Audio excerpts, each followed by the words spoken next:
brīdinājums presē. Tādā ziņā, ka mums tika atsūtīts sekojot vēstuli. Jā, tas tikai pie Jēnas vēstniecības būs pilnīgi vietā. Taisni riet, ka viņi muļķo šo pasauli ar savām pasakām par cīņu pret terorismu. Tas pats ir galvenais, kas visu to rada. Te uz vietas, vai katru dienu jāklausās par šo tēmu. Tā zinām, galvenie masu komunikācijas līdzekļi šeit piedar vienām un tām pašām korporācijām, kas pauž oficiālo melodiju. Atklāt sakot, nav liels atšķirības no tā, kāds tur bija, kad tur bija PSRS, kur visu diriģēja Kremlis un veidoja masu izglītošanu. Te vienīgi atšķirība no PSRS ir tas, ka šeit ir diezgan daudz neatkarīgo informācijas izplatītāju. Un aiz vienu vairāk amerikāņi atmūstās no ilūzijas. Internets šai visā spēlē galveno lomu. Sigurds Graudīņš, vairāk pazīstams vecmogrāvīgi kā vecmogrāvi politiskais bojeviks. Politiskās aktivitātes ir no 1988. gada beigām 89. gads jau tā pavisam nopietni.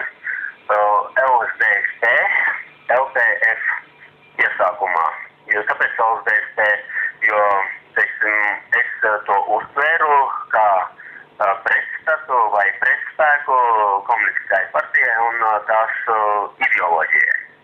Yeah. Ir jau dabīgi visāds nianses un tā tālāk, bet man piesaistīja Baltēna formulējums. Tā īsumā, kas ir sociāldemokrāti vai arī principā kādiem viņiem vajadzēja būt. Tātad sociāldemokrāti ir cilvēki, kas risina sociālas problēmas ar demokrātiskām metodēm. Jā, jā. Un tad kolhozās, es strādāju kolhozā 9. maijs, pēc tam par audu viņu nosauc. Tur bija, manuprāt, viena no lielākām LTF grupām visā Latvijā, kāda 800 cilvēki, tā diezgan kompakti vienā vietā. Un mēs daudz ko nezinājām. Arī to, ka Latvija sagrauj Masonu un VDK uz barikādēm. Pirmie šie tādi iedīgļi, kas radīja šaubas, ja vēl kaut kas, bija atsevišķi momenti, kad, kā saka, nestiķējās kopā visas puzles. Un viena no tādām ļoti raksturīgām bildēm, kas man tieši iekrita acīs, bija tas, kad pēc kāda laika Zodmans pateiks, visas barikādas vajag jaukt nost un tā tālāk. Yeah. Tikai pēc tam vēlāk nāks apskaidrība, ka barikādas, tas ir tāda butaforija, respektīvi, kas ikā ar tautas rokām tie tur cīnās par brīvību un neatkarību, bet faktiski tas ir tautas īpašuma legālas izsakšanas, iztirgošanas, izpārdošanas sākums, kā tāds. Jā, ļoti. Mēs uzzinām tikai vēlāk. Ļoti pareizi definējums. Un pēc tā, tagad jau, teiksim, it kā nosacīts brīvu Latvijas laikā. Brīvu Latvijas laikā ir 90. gadā, paralēli savām aktivitātēm vecmogrāvi LTF un LSDSP, es iepazinos ar cilvēkiem, pilnīgi nejauši, jā.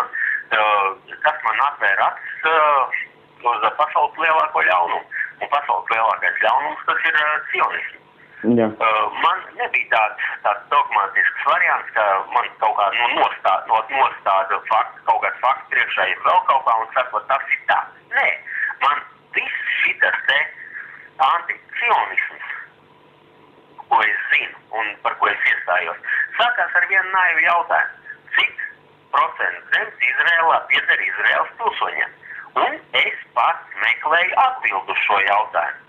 Es izgāju visu žīdu biedrību cauri, Rutu Marjašu. Par tajā laikā nebija vēl īsta žīdu vēstniecība, žīdu pārstāvniecība Latvijā, par tur sazvanījos.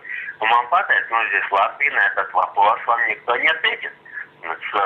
Tad pavaicāju, nebija atbildīgi на этот вопрос, единственное в Izraēļe. Es sapratu, ka šeit slēpjās kaut kas dziļāk. Un turpināju rakt tālāk. Bija 91. gads, ja nemaldos, bija vēlēšana kampaņa, un Rubiks bija Bolderājā pret Jakovu Briskinu. Jakovs Briskins žīds, cienījams žīds, un es viņam tur palīdzēju, teiksim tā, vēlēšana kampaņā ar neordinārām idejām. Nu, naudas nav, bet idejas bija pietiekami neordināras, un Jakovs Briskins tur, kur ir kara, respektīvi pārsvarā karavīri, militāristi un tā tālāk, ja, kas balso tā kā viņiem liek balsot, viņš paņēma tur 32%, starp citu. Un es uzskatu, ka tas ir ļoti liels panākums. Ir sevišķi ņemot vērā, ka viņš ir žīds. Un pēc tā es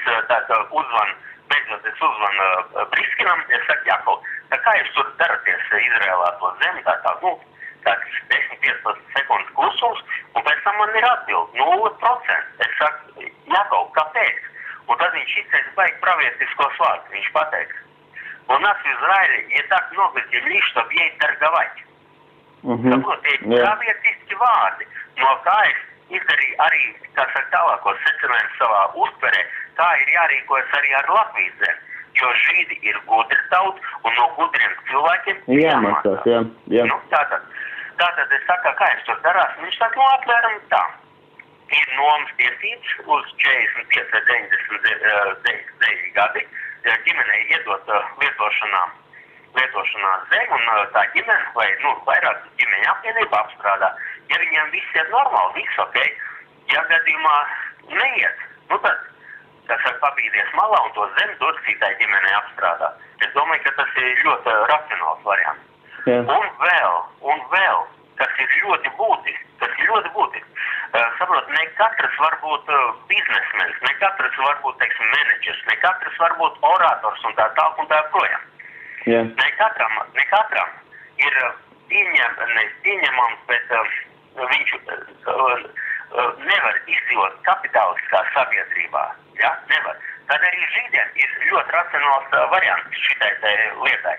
Kas dzīvo kapitālismā, kas dzīvo kibuci. Kibuci pēc idejas analogs sovhos vai kolhos, tikai, protams, krietni augstākā līmenī. Un tur badā neviens nesprākst un pa miskastēm nerekājās. Arī tas ir ļoti vērā ņemams. Tagad, turēt, ja Krievu laikā, kas rakājās pa miskas, pirmkārt bija ļoti maz, kas vārds, putos un tā tāds. Tur ir konkrēti alkaši. Vienkārši, konkrēti alkaši. Tagad, kad normāli cilvēki diezgan, tā pieklājīgi apģērbt un tā tālāk rakājas pa miskastēm un meklē savu pārtiku vai tā. Jo valsts tādus ir radījusi un arī tas, kas ir noziegums attiecībā pret tiem cilvēkiem. Tā sākās man viss šitas, izziņas process, kas ir saistīts ar cionismu ideoloģiju, arī baigais gads, Cionas gudro protokoli, vēl vesela virkni ir aizbergā, var sameklēt. Arī antiglobālisti ir uzrakuši ļoti, kas saka, daudz materiālus. Un pats, kas ir visbūtiskākais ir šis informācijas aprits ātrums sakarā ar interneta palaišanu. Jo internets, tas ir kolosāls izgudrojums. Cilvēki var komunicēt ātri, informācijas aprit notiek ļoti ātri. Jo pasaules globalizatori ir palaiduši, var teikt, džinu no pudals un tās mēģina dabūt atpakaļ, uzliekot dažādas ierobežojumus. Arī, ja tu paskatījies manu uzstāšanos pie ASV vēstniecības, tur es minēju John Rockefeller un konkrētu dokumentu ar konkrētu numuru, kas uzliks, tad jau pāris gadus atpakaļ uzliks stingrāko kontroli. Viņi grib virtuālās pasas, teiksim, interneta pasas iztaisīt. Pilnīgi pareizi. Un līdz ar to, ja gadījumā Amerikas to izdzīs caur Amerikos, tas nozīmē, ka tas automātiski būs tāpat šeit Latvijā. Jo neaizmirst, ka Latvija pats par sev neko neizsaka. Jo atvainojies tā lēkā, bet šeit, ja nepateikšu citu, tad tu nesapratīsi, kāpēc es tā domāju, kāpēc es runā. Julians Assange. Viņam es nezinu, viņu apzeltīt vajadzētu par to informāciju, ko viņš ir izsniedzis par Latvijas nodevīgām darbojiem. Konkrēti izrādās, ka gandrīz visas politiskā spīts ir gājusi uz ASV vēstniecību un stučījus. Nu labi, apmainījusies ar informāciju. Ieskaitot ar bijušo ģenerālu prokuroru un tā. Bet tas vispār ir. Nē, tad ja es tev drīkstu šodien te piebilst, te jau arī ir apspriest tā, pirmām kārtām tas ir, pirmais, ko es gribu teikt, apspriest to ironiju, ja, kad Obama, kurš aizsūtīja vairāk karaspēku uz Afgāņiem un to Irāku un tā tālāk, ja, viņš dabūja Nobel miera prēmiju, ja. Wikileaks tagad cenšas tiesāt kā noziedznieku. Un otrs tas te fakts, kad Britos, ka es biju, ja, tur notika tautas skaitīšana un tad tur bija pacelts jautājums, redzi, baigi interesanti sanāk, kad it kā Angļi un Amerikāņi nevar apmainīties tā ar informāciju pa personām, ja, bet viņi dara to tā, kad viņi oficiāli paši zinot, teiksim tā, viens ielaužās otras sistēmā un tie ielaužās atkal, savstarpēji, un neviens neko nedara, teiksim tā. Aktivitāte. Attiecībā par Wikileaks pirmo, es gribēju, man atsauc atmiņā to, ka Atmods galvenajam redaktoram vajadzēja būt Ingum Gailumam. Bet tā kā VTK uzskatīja, ka viņš nav pietiekami labs vai vispār nav kangas, tad izspēlēja tādu it kā izvarošanas epizodu mašīnā un čals pabīdīja malā. Iekas pabīdīja malā un viņa vietā nāca tagad jau Latvijas mazlietotā sīvēta Veidemana. Jautājums, ko tu domā par to Lindermaņa partiju tagad dotajā brīdī? Lindermaņa partija, tā saku, ka labi saku tiešā tekstā. Es pazīstu vairākus gan esošos, gan bijušos drošības dienas darbiniekus. Mums ir, teiksim tā, informācijas uztver, nevis uztver, bet apmaiņa. Vienkārši ierindas cilvēku līmenī. Jā. Es uzdevu jautājumu, kāpēc vajadzēja Lindermanu atpakaļ? Viņš aizbrauc uz Maskavu, tur pie Limonu un tā tālāk, kāpēc viņu vajadzēja atpakaļ? Un tā normāli saprātīgi, ja? Man tā arī neviens nespēja atbildēt. Fakts kā tāds, ka kādam Latvijā viņš bija ļoti vajadzīgs. Jā. Tā varēja elementāri atstāt tur Maskavā, pasludināt persona non grata un visu viņš ir sviest Maskavā. Maskavā tāda Lindermaņa ir vairāk nekā vajag. Latvijā Lindermans ir viens. Jā. Un atkal, šeit tas jau ir no LTF laikiem. Bija tāds Genādijs Kurķūmovs, viņš sistēmas ģenerāldirektors sistēmas, ja? Tajā laikā viņam 1000 rubļu mēnesī alga, tā bija super liela alga priekš tiem laikiem. Mums ir iznāca arī te patrīkstēties pa Vecmulgravu, pa Oktobra rajonu, tagad jau Ziemeļa rajonu, tā nopietni, un tad, kad viņš sāk mūs uzskatīt pa nopietniem pretiniekiem, tad viņš vienreiz uzaicināja man pie sevis, un mēs vienkārši parunājam pa dušām. Yeah. Un šāds sarunas gala результат bija sekojuši. Viņš pateica, Zigis, Народный фронт, Интерфронт, это все хуйня. Смотри, что потом не пришлось разбираться с собственной мафией. Tos vārds es atceros jebkurā laikā, jebkurā vietā un tā tālāk. Pravietisks vārds. Cilvēks, kas spēja redzēt, vai arī zināja daudz ko vairāk, to, ko nezinājām mēs.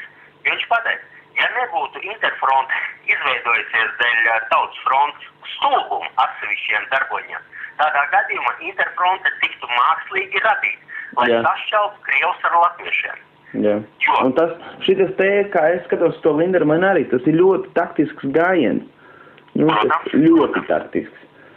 Protams, bija viens pāris jau bija, ko cilvēki atpod un izspļauj vērtus miskastē. Tas ir Dobels un Plīners, ja? Jā. Bet zārts jau nevar palikt tukšā. Es tā naivi cerēju, saku, varbūt uz vienu brīdi, davai pēc šitā nacionālā, ja? jo ir sociālie jautājumi, ir konkrēti Latvijas izzakšana, izpārdošana, iztirgošana, ja? Jo šis te nacionālais jautājums latviešiem ir diezgan sāpīgs. Tas pats baigais gads, vēl pārējā tur revolūcijas, vēsturiskā pieredze, arī tai skaitā 37. gads, kur apšauja tur veselu virkni ar latviešiem, augst situētos amatos, ja? Tas latviešiem ir tāds sāpīgs moments. Un attiecīgi to, ko latviešu strēlnieki 17. gadā darīja Krievijā, Krievi jau arī nav aizmirsuši. Viņam arī vectēvi ir stāstījuši tēviem un tēvu bērniem. Tā kā speciāli tiek radīts šitas te nacionālā pretnostatīšana. Un es skatos, ka Lindermana partija, teiksim tā, tu lasīji to man rakstu par to Lindermana partiju? Tā, es paskrēju pāri detaļās, es neiedziļināju. Jā, tā ideja ir sekojoša, ja? Ja paskatās tā, pirmkārtām tu zini par taktiku sen izmantoto problēmu, reakciju risinājums, ja? Jā. Kad rada problēmu, sagaida reakciju un tad piedāvā jau iepriekš izdomāt risinājumu. Tas ir bez, ka tauta uzprast to, ko tu gribi, jā. Un tā krievlodīgo referendumu jautājumā, ja, tas bija baigi redzams, teiksim tā, ja viņi apzinājās un viņi jau zināja, ka pret eiro kustību būs kaut kādi, teiksim, iebildumi, ja, tad vajadzēja panākt to, lai teiksim, tā referendumu izveidošana un tā tālāk, lai tā tiktu nedaudz apspiest. Jā. Un tad, kas notika, apskaties, krievlodīgo referendumu uztaisīja, tad sataisīja haju par to, cik tas redz izmaksā, lai gan izmaksas patiesībā, ja pastāstos, tur ne vairāk kā 4 centīmi mēnesī būtu no iedzīvotāja. Paga. Lieta ir tāda, ka viņi nepateica, cik izmaksāja Raivuļa iniciētais referendums. Lai gan tur arī gala rezultāts bija paredzams. Jo fakts kā tāds, ka Raivis bija kā ne detonators, bet tas bija... Noderīgs idiots. Viņš pilda aģendu, kurai viņš būtībā neredz to dziļāku mērķi, ja? Bet viņš vienkārši noderīgs kādam citam tajā brīdī. Jā, un es uztveru vismaz vislatvāņu spīts kā tāds, ka vienkārši alkatīgi pēc naudas.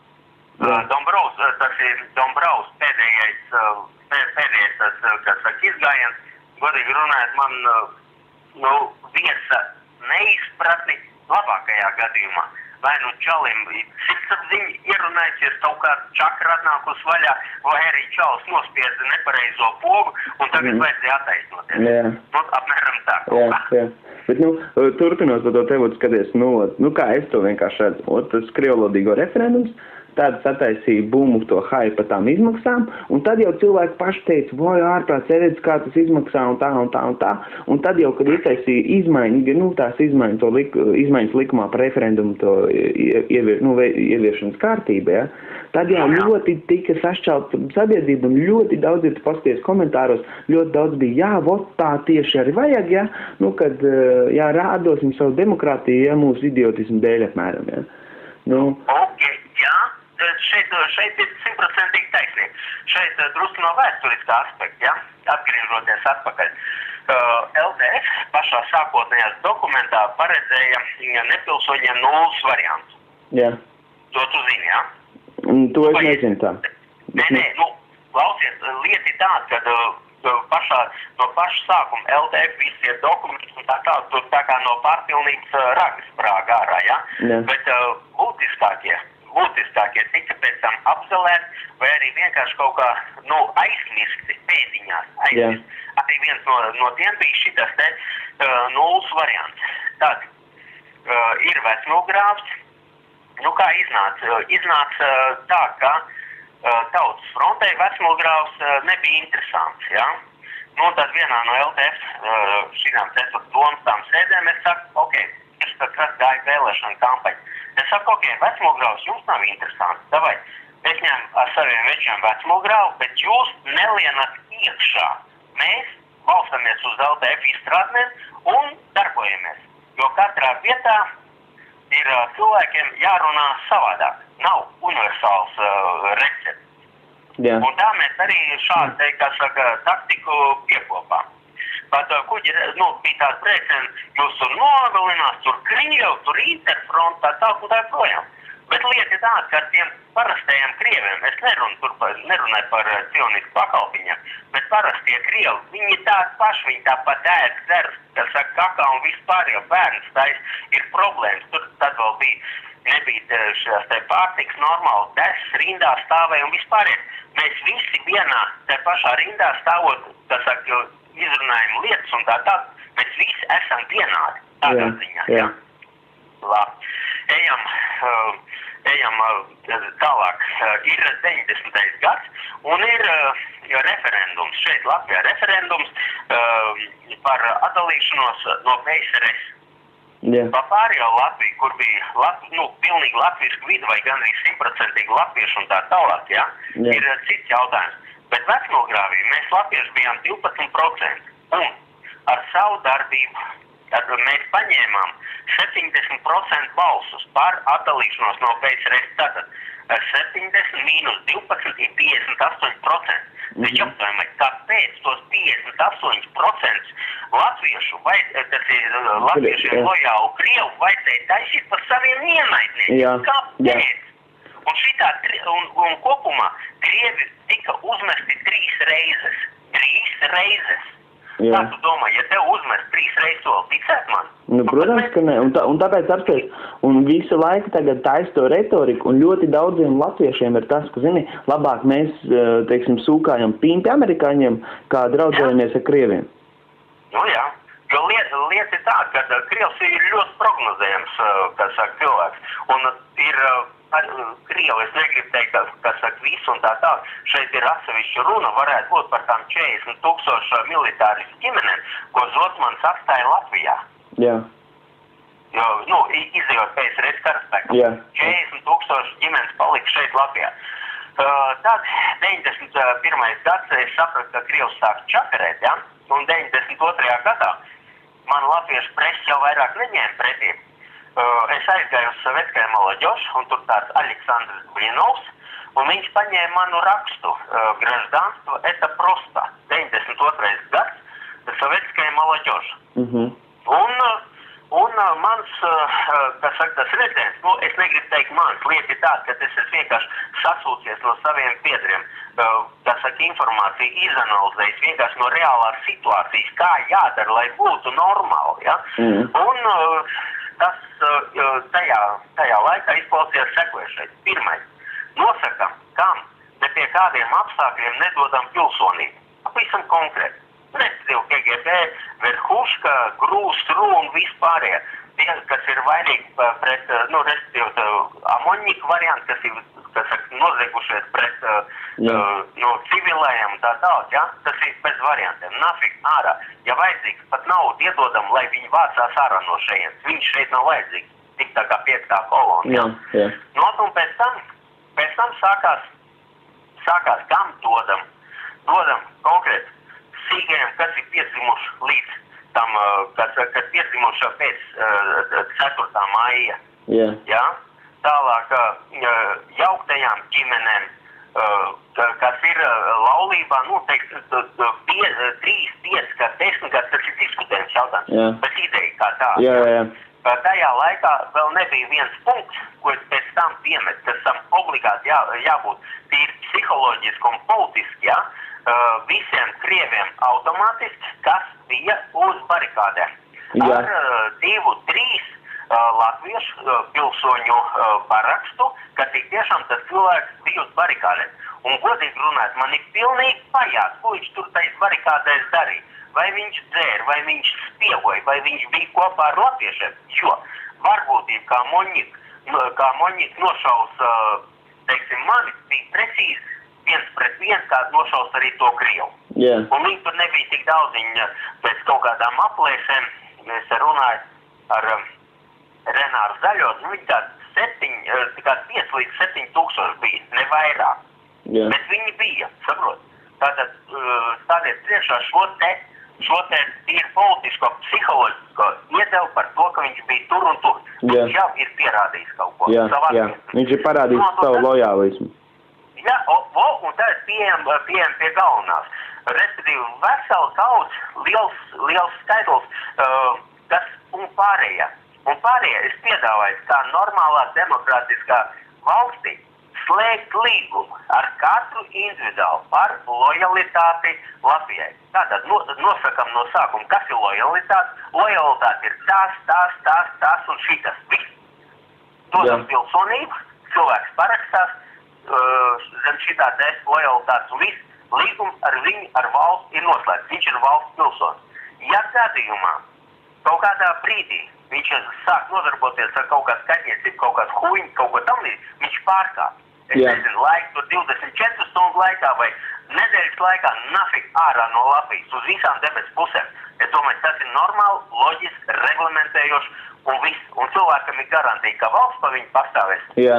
Un arī valstī ir garantija, ka cilvēks būs lojāls. Jā, šitas ir, ja kas pirmā tiešām tik lieliski, superīgi ideja un tik forši izklāstīja. Bet 92. gadā man tak noreja, jobanī tuberkuļozņiki izmērēja, čeks aģents, Maskavas roku un psihopats no Tvaisens un kas tikai tur nebija. Tāpēc es baigi imūnais, ka man kaut ko šitāds virsū. Un tas tā. Bet vienkārši, es kā jaunāk paudze, cik tagad tu saskaries ar visu to retoriku, tā visa retorika ir vai nu vienkārši tā iedod visiem, kas, tomēr latviešos kaut kā ir, nesēžās iekšā, tāpēc, ka viņi saka, bet kāpēc tā? Un latvieši tad pēc tam vajag viņiem to testiet, kas atkal krieviem nesēžās iekšā. Respektīvi, šitas te ir tāds foršs alternatīvs variants. Jā, tieši tā. Jo šitam jautājumam agrāk vai vēlāk tā vai tā mums vajadzēs pieķerties. Bet jautājums ir tikai kad un kādā manierē. Un ja mēs ļausim tādiem lindermaņiem vadīt šito jautājumu, tad tas būs ar daudz paredzamākām sekām. Tas dabīgi. Jo fakts kā tāds, ka šitā te ekskalēs, viņš lēnā garā ekskalēs naidu uz priekšu. Jā. Un atgriežoties pie lindermaņa. Tātad nākamais provokātoru pāris ir Lindermans un Raivuls. Nedaudz iepriekšējā pāra Dobels un Plīners. Es gribu pastāstīt vienu gadījumu, ko man stāstīja Ainārs Baštiks. Nezinu, es šaubos, vai tam cilvēkam bija iemesls kaut kāds melot, tik sevišķi, ka viņš man nepazina un tā tālāk, bet, es nezinu, kaut kādā variantā es viņam iedvest uztiktīt, pilnīgi tādu nejaušu sarunu, Un viņš man pastāstīja tādu gadījumu. Ir kaut kāds televīzijas raidījums, kamera ieslēgta, gaismiņa deg, viņš sēž pa vidu, vienā pusē Dobels, otrā Plīners, un ap divi viens uz otru ej virsū. Ainārs saka, es domāju, viņi tūlīt sakausies ap divu tur par studijām. Tagad raidījums beidzās, lampiņa nodziest, Plīners no vienas puses paklapē pa plecu, Baštikam Dobels no otras puses, un pasaka, tā vajag taisīt politiku. Baštiks teica, es tajā laikā bija zaļš gurts, man bija liels saks un stipri liela neizpratne. Jā. Tātad darbi neatbilst ar vārdiem. Līdz ar to ir secinājums, ka viņi ir divi viena kunga kalpi. Tāpat kā pat labam Raivuls ar Lindermanu. Viņi ir divi viena kunga kalpi. Un viss tas ir liels teātrs un tautas rīdīšana. Jo 90. gadā, kad es sapratu šo te lietu, es čaļiem pateicu, ja mēs nebūsim kopā ar krieviem, mums ir vāks. Un joprojām es pastāvu pie šīs te domas, jo latvieši vien paši šeit Latvijā neko neizdarīs. Un amerikāņi, lai mums palīdzētu, it kā, teiksim tā, it kā palīdzētu, bet, tie ir pa tālu, tie ir vispār citā pasaules malā. Nē, tā paskatieties, Es saprotu, tas ir galīgi zombēts vārds, tas ir vienkārši vārds priekš nogalināšana. Konkrēt, lai izpildītu šo te globalizātoru cionistu mērķus. Par zelta miljarda projektu. Un es tev taču aizsūtīju šo, Jurija Līnas grāmatu. Un tālāk ir Žirinovska tā intervija, kas ir ideāls turpinājums šai te Jurija Līnas grāmatai zem Skorpiona zīmes. Vienkārši ideāls variants, jo tāpēc, ka Žirinovs ir Kremļa ārsts, nervs, Tie pie karaļa galma var pateikt visu taisnību. Jā. Nu, apmēram, kas saka, tas tā par šī Jā. Ko es vēl gribēju teikt? Ko tu par 31. vari izstāstīt? Par 31. Konkrēti par mītiņu, tur pie Saeimas? Jā. Pie Saeimas var pateikt tā, ka pirmkārt, no diezgan daudz cilvēku, kas ir man draugos, viņa atklātā tekstā vai nu ir piezvanījuši vai arī uzrakstījuši vēstuli, mums nav naudas, lai aizbraukt. Man kā bezdarbiekam, pieņemsim no Jēkabpils 5,5 lats, tā ir briesmīgi liela nauda. Apmēram tā, jā. Labi, tie, kas šeit varēja aiziet, tie arī, es negribētu teikt, ka šeit var vainot laika apstākļus, nē. Šeit ir konkrēti cilvēks pašs par sevi zināmā mērā, varbūt kaut kur neinformētība, jo šī te informācija grozījās tikai te draugu vietnē, jā? Pārējais nekur, kā saka, tā stingri netika publicēts. Nu, teiksim tā, nebija baigais glušiens, jā? Bet, tāds ignorants. Un, saprot, izsisties informatīvā telpā, ja attiecīgi tie, kas tur šo informatīvo telpu nav ieinteresēti, nu tas ir gandrīz neiespējami. Tad jau jārīkojas ir partizānu metodēm. Bet par cik ne antiglobālisti, ne cik saprot, kreiso patriotu, ne arī Šiškina, respektīvi pērkuņu krustiešu rīcībā nav tādi materiālie līdzekļi, lai tik, izvērst tik plašu kampaņu. Cik varēja, tik lapiņas līmē, cik varēja paši par savu naudu tur, kopēja un tā tālāk. Nu, tas tā, tālāk par pašu mītiņu. Pats mītiņš ir, jebkurā gadījumā, ja tu runā nopietnas lietas, nekādiem smiekliem nav vietas. Tas ir absolūti. Nu, tas tā, kā saka akmens Andra Dārziņa, paņēmis to maisu, jā, te mums atnes tā un šitā un pats kaut ko pasmējās, nedrīkst tā. Nu, es saku tāds jau nians, kas, teiksim, man acīs krīt, bet, katrs, kā viņš māka, tā viņš izsakās. Plakāts pa tēmu, bet fakts kā tāds, varēja saprast, ka viss jau ir nolemts. Nolemts ne jau šeit Latvijā, bet nolemts kaut kur augstāk. Pat šodien parādījās informācija par Dombrovski ģimenes biznesu, ka tas tur Krims un vispārējais tur atkal glābšanas riņķi, tas ir konkrēta motivācija. Lūk, kur ir vēl spēcīgāka motivācija viņam pārvest uz eiro. Jo noteikti, ka tur ir kaut kas apsolīts. Tas ir pilnīgi. Tas ir vienos vārtos. Tāpat arī kā šeit, pieņemsim mūsu miljonāriem vēl kaut kam, viņam jau pārsvarā rēķini nav šeit, tie rēķini ir kaut kur ārpusē. Un tagad pieķer tā ļoti nopietni vienu domu. Amīši izdeva tā saucamo Magnitska likumu. Zem Magnitska likuma var pabāst jebko. Mani var pabāst, tevi var pabāst, da jebko, tu saproti. Kas tas bija likums? Kas ir likums, Magnitska likums? Tas ir Magnitska likums, respektīvi, viens no Krievu juristiem, kas tur ir nomiris cietumā un tā tālāk. Bet ne par to iet runa, it kā tur Krievu viņi vai nu nolikvidējuši, vai lēnā garā tur nomocījuši vai kā. Bet ideja kā tāda, Magnitska likums, amīšiem, respektīvi, valsts tam departamentam, dod tiesības un pienākumu iesaldēt, jebkurus novākt, jebkurus kontus, tā projām, un savākt ne jau, teiksim, labdarībai, bet savākt ASV īpašumā. Jā. Saprot? Tas ir tik dziļi. Šeit no paša sākuma es arī tā drusku neizpratu, ja? Bet tas bija konkrēti Magnitska likums, Krievu komentētājs, ja? Respektīvi angļu teksts.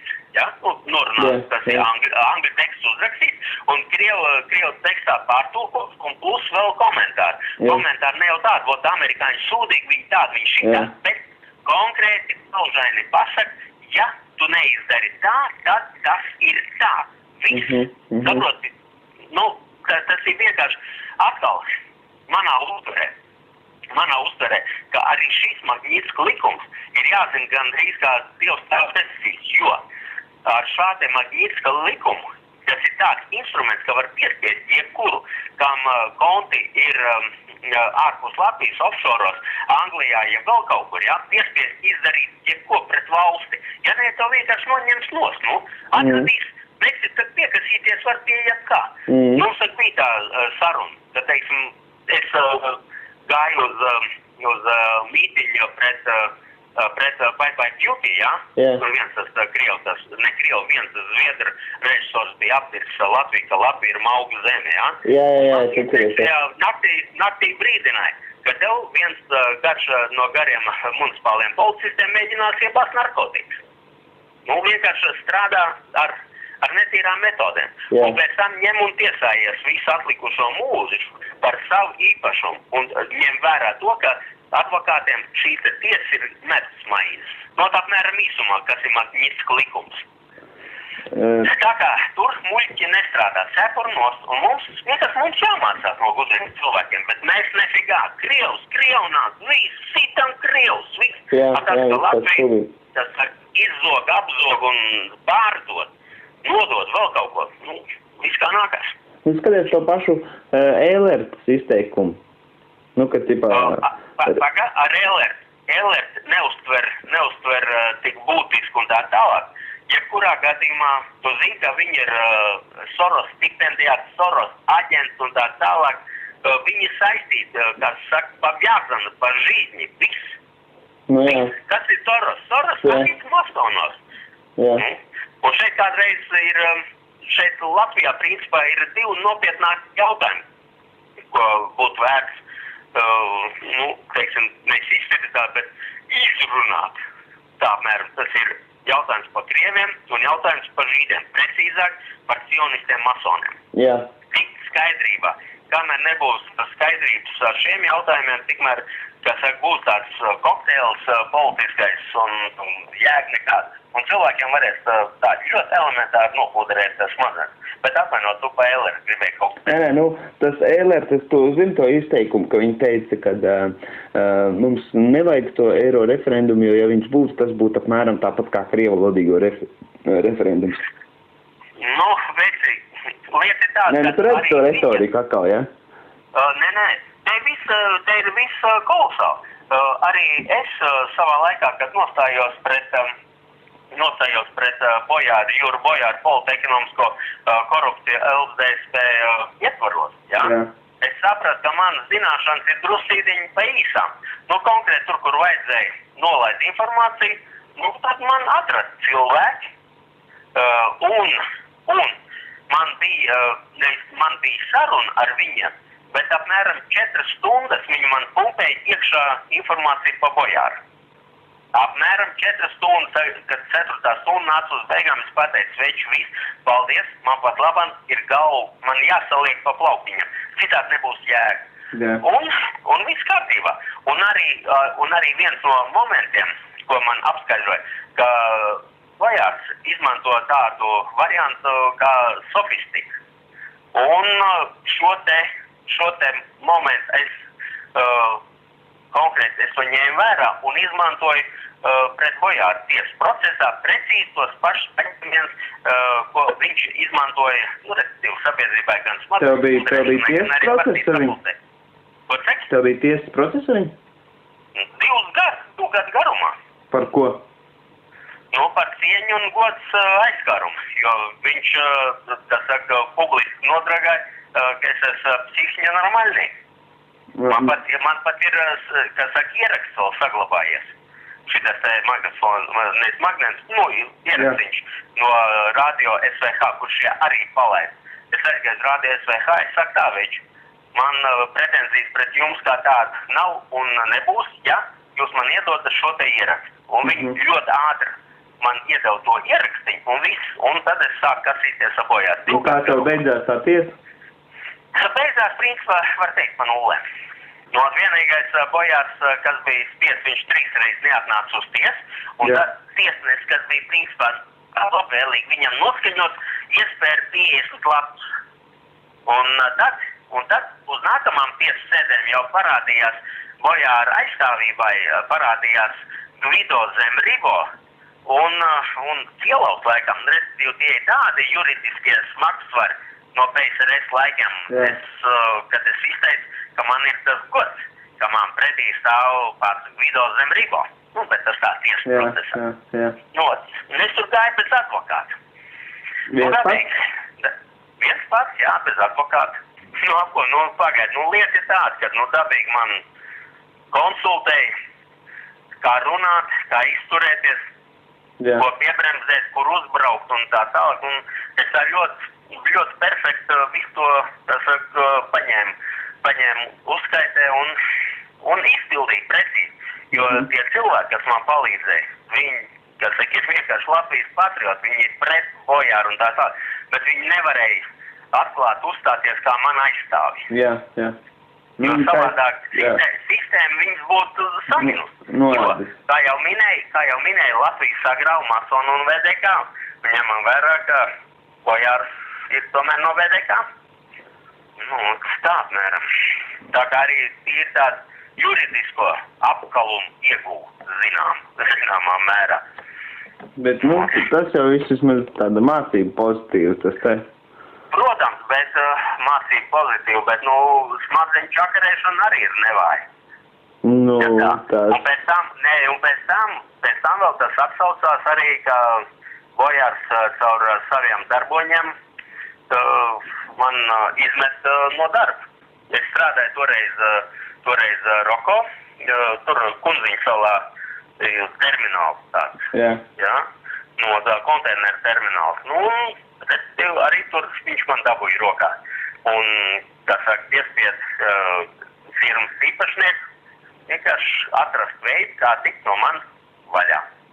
Juridiski nekādīgi tas neizdevās. Tad man pielikt pie smagiem darbiem, gan arī kā kalns iemākmeļu laustuvē. Pēc tam pats, kā saka, viens no pēdējiem variantiem, man vajadzēja asaros ir šitas te katoļu baznīca. Tur katoļu baznīcā ir pamats betonēt un tā tālāk. Vienkārši saprot tādi ņirgāšanās. Arī pat, kā saka, dievu cilvēku līmenī. Tur dabīgi aprunājos cilvēkiem no sākuma, viņi vienkārši neticēja, ka tā var būt, ka tā var. Bet pēc tam viņi saprast, ka tik tiešām tas tā ir. Un tā, mēs arī tādiem mēsliem mēs gājis cauri. Ir tā saucamā paudžu pārmantojamība, kuru tieši šī cionistiskā ideoloģija cenšas pāraut, lai nebūtu paudžu pārmantojamība. Tāpat kā tika grautas un tiek grauta Latvijas izglītības sistēma kopš piebalgu laikiem. Tas veids tā ļoti nopietni pie tā piedomā. Un es ceru, ka mēs šādas sarunas varam uztaisīt regulārāk, jo es domāju, ne mani vien tu iedvesmos. Es domāju, ka būs vēl tādi cilvēki, kam tāds stāsti liksies interesanti. Būtu vēlams, ka tu pavilk līdz savus vienaudžus. Tas ir būtiskākais, jo, kas es man paudzi, es negribu teikt, cik tur ir atlicis vai kaut kas tam līdzīgs, bet, saprot, ja nav šīs te pārmantojumības, tad jums tur varēja sastāstīt da jebko. Премьер-министр, я. Президент, я. А также я. Да подождите вы, господин Шлессерс. На вас персональный наряд. На все 4 года. Возьмите, господин Ушаков.